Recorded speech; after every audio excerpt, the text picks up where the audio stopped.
L'armée chinoise vient d'instaurer deux nouvelles forces armées, une pour les missiles et l'autre pour le soutien stratégique des troupes. Elle vient également de mettre sur pied une nouvelle institution pour le commandement de l'armée. Il s'agit des derniers éléments participant à la refondation d'une armée chinoise plus forte et plus moderne.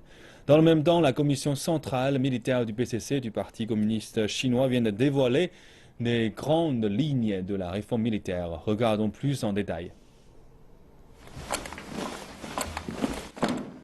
Il s'agit d'un changement d'envergure pour la seconde force d'artillerie de Chine, la force dissuasive stratégique de l'armée populaire de libération. Elle a été officiellement renommée Force des missiles de Chine, faisant ainsi de l'APL une force commune regroupant aussi l'armée de terre, la marine et l'armée de l'air. Par ailleurs, une autre force armée pour le soutien stratégique a été formée pour insister sur l'importance de l'électronique et de l'espace dans les nouvelles stratégies militaires.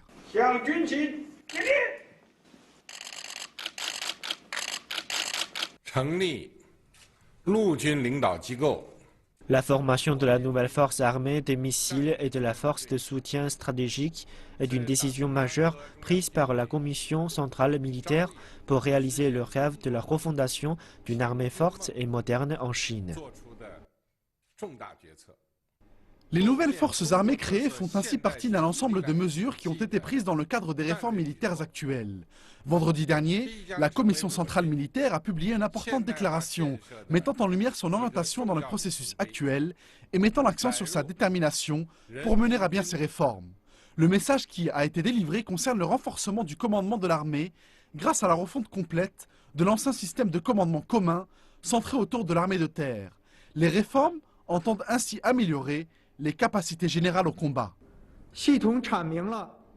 La déclaration de la Commission centrale militaire clarifie les raisons, les différents éléments et la manière dont la réforme de l'armée sera conduite.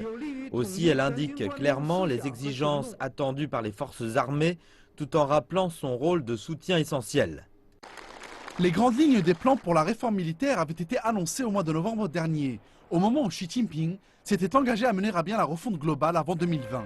La déclaration de Xi Jinping indique que les 7 zones de commandement militaire seront transformées en plusieurs zones de combat, afin de mieux coordonner les opérations communes. La Chine a décidé de réduire de 300 000 le nombre de soldats, afin de ramener l'effectif total de l'armée à 2 millions de personnes. La Chine entend ainsi mettre sur pied un système militaire moderne, potentiellement capable de gagner une guerre basée sur l'information. Plusieurs experts estiment que la réforme militaire chinoise représente un défi de taille pour les dirigeants actuels. La réforme globale annoncée transformera ainsi profondément l'armée et le paysage de la sécurité de la Chine.